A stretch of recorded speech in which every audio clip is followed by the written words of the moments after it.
안녕하세요. 배우자 외도 당대 말한다. 여풍당당. 여풍당당 상담계 해법 있는 바람 좋지 묻지마 간디. 근성 있는 외도 해결 변호사 이긴다 조변 조준현 변호사입니다. 네, 반갑습니다. 반갑습니다.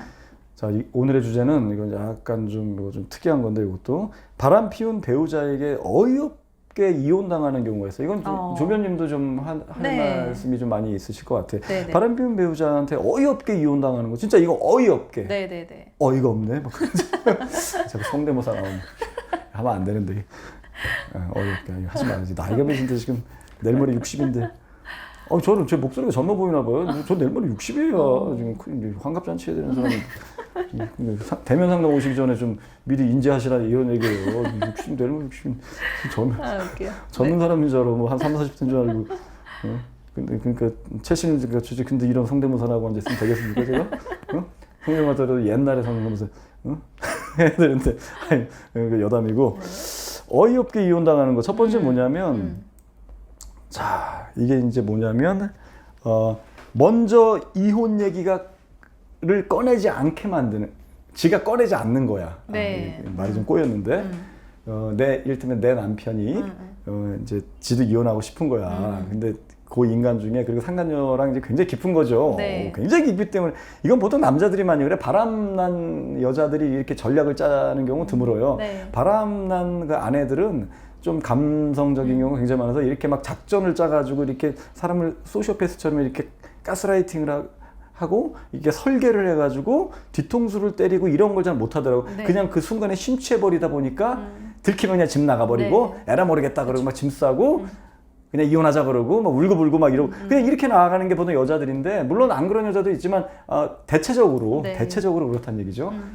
남자들이 꼭 그래. 아주 나의 바람핀 남편들이 꼭 이렇게 설계를 해가지고 계획을 세워가지고 아주 굉장히 극악무도한 형이지. 제가 제일 싫어하는 형이죠. 이렇게 저는 살인자가 사실 더 큰 죄지만 저는 살인자보다 더 나쁜 놈을 저는 사기꾼이라고 생각하거든요. 사기꾼은 설계를 하잖아요. 살인자는 설계를 해서 하는 사람보다는 우발적으로 하는 경우가 더 많아요. 그렇죠. 그래서 살인자가 물론 굉장히 큰 죄를 지고 굉장히 진짜 천인공노할 짓을 해서 진짜 죽어 마땅하지만 개인적으로 저는 사기꾼을 더 싫어해. 사기꾼. 마음에 안 들어. 의도성을 가지고 이제 장기간 사람을 속인 거니까. 장기간 속인 거고 또 들키고 나서 또 끊임없이 말발로 하면서 사람을 이렇게 그렇게 하는 말발을 이렇게 막 조져버리는 맞아요. 그런 사람은 이제 저한테 걸리면 이제 죽지. 저는 가만 안 두지 진짜. 근데 이게 이제 그런 과지. 먼저 이혼 얘기를 안 꺼내 이 인간이. 자꾸 이렇게 그냥 계속 괴롭히는 거지. 그쵸. 그래서 먼저 이혼 얘기 꺼내게 만든 거야. 그러니까 바람을 들킨 상태에서도 마찬가지야. 분명히 아내가 판단이 되고 저 인간 분명히 이혼을 원하는데 얘기를 안 한다는 거야. 그거는 몇 가지 상간녀랑 계속 안 헤어지면서 계속 지적질하면서 꼬투리 잡으면서 계속 겉돌면서 집에도 안 들어오면서 이혼 얘기 안 꺼내는 경우는 그냥 무늬만 가정을 유지하고 싶은 경우도 있지만 잘 이렇게 보면 또 보이거든. 예전에 툭툭 던진 적이 있는데 지금은 안 꺼내는 경우가 있어요. 그러니까 아예 애시당시부터 이혼이라는 건 이 사람은 없다. 바람을 지독하게 피울지언정 무늬만 가정이라도 나는 용도가 다르기 때문에 아내는 그냥 아내의 그게 있기 때문에 아내는 그냥 킵해두고 싶다. 이런 사람은 이혼 얘기를 단 한 번도 꺼내지 않고 예전에 바람나기 전이나 후나 크게 이렇게 이혼에 대한 이 어떤 그 뭐라 그래 약간 얘기하거나 이런 게 없어. 근데 전에 이혼 얘기도 막 던지고 쭉쭉 했는데 어느 순간 이혼 얘기 안 하는 거야. 근데 계속 괴롭히기 시작하는 거야. 이거는 설계 들어간 거야. 네가 나가 떨어져 줘라.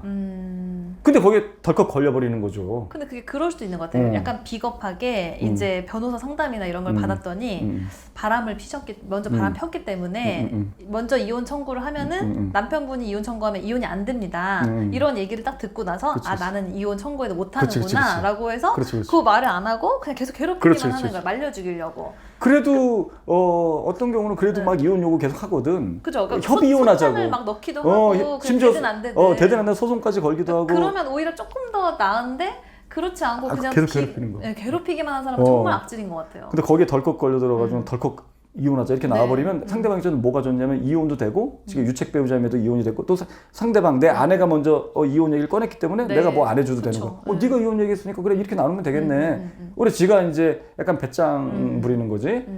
절대 말려들지 마시라. 첫 번째 이혼 얘기를 꺼내지 않는 거에 네. 본인도 꺼내지 마시라.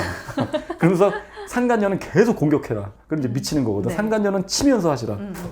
그럼 남편 이러지도 저러지 못하고 지가 씩씩거리면 야 이씨 끝내 이혼해 그러면 네. 웃기지 마 이혼 안 해줘 계속 이혼 안 해줘 오히려 이쪽에서 이혼 안 해줘 웃기지 마 너는 유책 배우자 이혼 안 해 미쳤어 계속 상간녀를 계속 괴롭혀야 돼 대신에 그리고 현장 계속 덮치고 괴롭히고 상간녀 소송 계속 걸고 그럼 남편 입에서 제발 왜냐면 소송 걸기엔 좀 애매하니까 네. 유책 배우자니까 제발 이혼해줘라 어떻게 하면 해줄래 소리 나올 때까지 기다리시라고 그쵸. 그때 하는 거지 근데 하더라도 어떻게 하면 이혼해줄래라는 얘기가 나와도 거기서 이제 뭐 아무 말도 안 하고 있으면 남편이 나 그럼 재산 다 포기하고 이혼하겠다 이혼만 해달라 이렇게 하잖아요. 그렇지, 그렇게 해서 그래? 그럼 그럼 좀 생각해볼게라고 해서 이제 아내분들 실제 현실이 있으니까 그렇지. 생각을 좀 해보시는데 처음에는 막 다 줄 것처럼 다 몸만 나갈 것처럼 다 했다가도 정말로 아내분이 그럼 이혼에 대한 협의를 하자라고 해서 그 테이블에 나오면 그때부터 살짝씩 말을 바꾸는 경우가 많은 것 같아요. 네. 그래서 그거는 제가 가장 좋은 거는 이렇게 조변님이나 누구나 이렇게 변호사님 사무실 이렇게 방문해가지고 아예 바로 그냥 해요. 네, 거기서 네. 그냥 제대로 딱 이렇게 네. 해가지고 법으로 확 그냥 그쵸. 이렇게 딱 묶어버리는 게 가장 좋을 것 같아요. 네네네. 그렇게 하시라. 네. 두 번째는 뭐냐면 이게 내가 이제 감정적인 거지. 내가 이제 화가 너무 나다 보니까 네. 내가 이렇게 이제 상대방이 내가 이제 집을 확 나가거나 상대방 내 배우자를 내쫓는 거야. 네. 그러면 이제 이혼 당할 소지가 있어. 집을 나가는 거는 저는 뭐 그렇게 큰 영향은 없는 것 같아요, 사실. 그러니까 일시적이면. 근데 네. 이제 장기간 해가지고. 장기간이면 별거 몇 년 정도? 몇 년 정도 별거 하고 아니면 이제 그냥 나가시면 상관없는데 우리 이때부터는 이제 그냥 갈라서는 걸로 하자라고 완전히 이혼 의사를 확정한 다음에 나가면 그렇죠, 그러면. 그때는 진짜 파탄으로 돼서 그렇죠. 그러니까 이혼해 그러고 나가서도 네. 계속 이혼 요구를 이제 홧김이지만 네. 하고 그 6개월 1년 지나버리면 그래야 되는데 그래서 이런 분들이 있어요. 남편의 폭력이 너무 무섭다는 거야. 상간녀 소송을 걸면 네. 그런 분도 있어. 그래서 남편이 아주 지랄 발광하고 어떻게 자기를 뭐 또 때리고 어떻게 잘못될까봐. 그럼 전 이래 소장 도착할 때쯤 돼서 잠깐 집을 나오십시오. 그건 괜찮죠. 잠깐 나오는 건 괜찮습니다. 네. 게다가 피신 하듯이 나오는 거니까. 네, 네, 네. 아이 그거 한 달 나와도 괜찮습니다. 문제 없습니다. 그러면 네. 아 그래요? 그거 파탄에 해당해가지고 제가 불리해지지 않나요?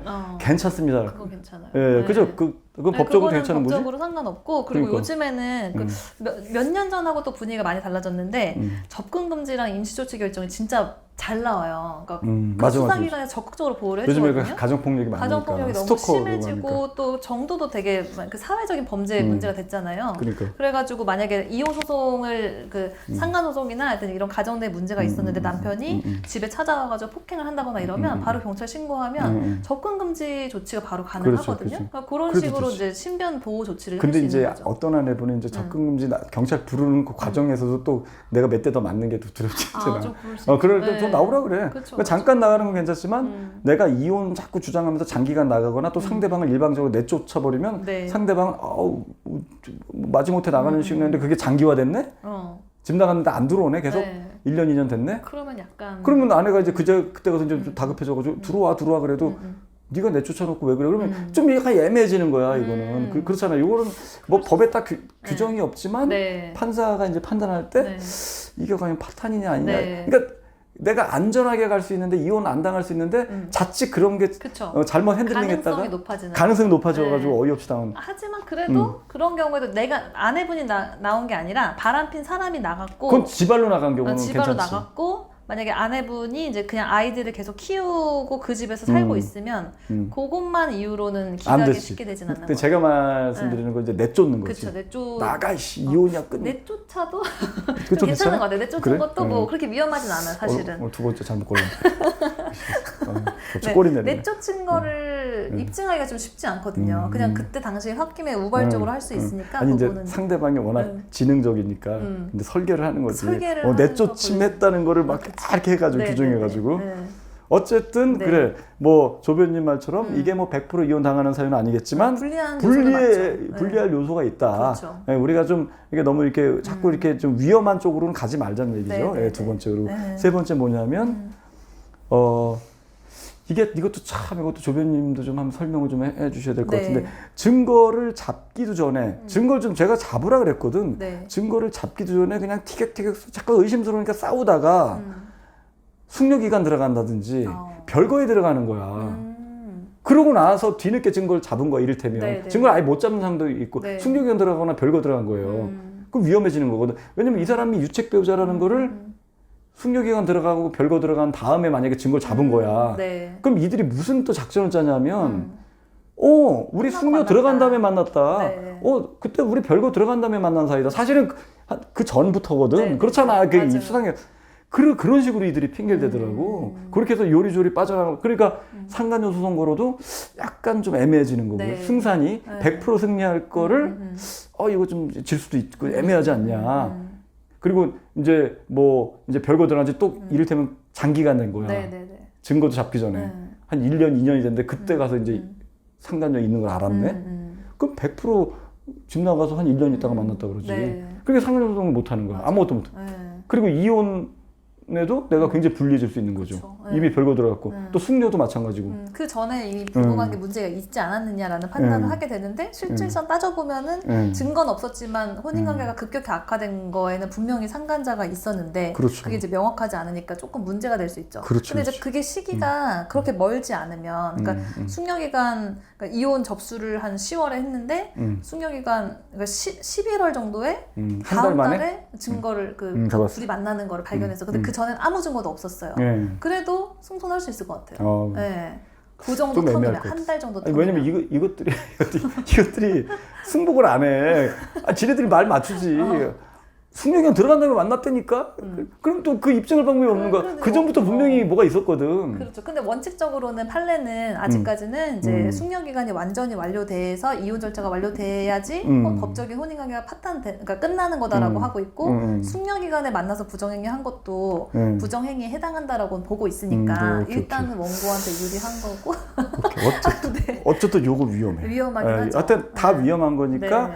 어이없이 이혼 당할 소지가 있다. 맞아요. 100%는 아니더라도. 위험성이 있는 그러니까 거고. 이런 거는 좀 피하시라. 네. 라고 이렇게 제가 이제. 제 입장에서 제일 좋은. 어이없이 이혼당하는 거는 뭐냐면 뭐냐면 바람을 폈는데 상대방이 바람을 폈는데 내가 그거에 너무 화가 나가지고 참다가 한번 때린 거예요. 그러면 바로 이혼되거든요. 한 대 때렸다고 네, 이혼한다? 한 대 때리면 바로 이혼돼요. 네. 그것도 좀 갈리는 것 같던데. 그게 남자가 때리면 100% 이혼이 되고요. 음. 그러니까 진짜 뭐 경미하게 뭐 잠깐 우발적으로 이렇게 몸싸움 해가지고 살짝 뭐 밀치고 상처도 없이 이러면 모르겠는데 보통은 이게 억누르고 하다가 남자분들이 때리게 될 때는 남자분이 때리는 경우가 좀 종종 있어. 심하게 때리게 되잖아요. 심하게 때리면 안 돼. 상처가 남고 멍이 들잖아요. 그 안에는 그거 다 찍어가지고 나중에 다 저기 진단 그러면은 붙어가지고. 아무리 아내분이 기책 사유가 있고 외도를 했어도 그 폭행으로 인해서 이혼이 되거든요. 그래서 제가 이 소송을 처음 했을 때 그런 경험을 처음 당했을 때 한 몇 년 전에 했을 때는 그 결과가 진짜 납득이 안 가는 거예요. 남자분이 정말 잘했고 그러니까. 정말 그것도 아무 문제 홧김에 한번 없었는데 참다가 술 마시고 한번 우발적으로 때렸는데 좀 심하게 때리긴 했지만 그거 좀 그게 이상한데? 그렇게 이혼될 그 사유라는 판사가 건가? 좀 이상한 사람 아니었어? 근데 그게 경향인 것 같아요. 저는 근데 그런 걸 별 못 봤어. 아니요, 남자분은 그래요? 절대 때리면 안 돼요. 오케이, 그것도 조심하시라.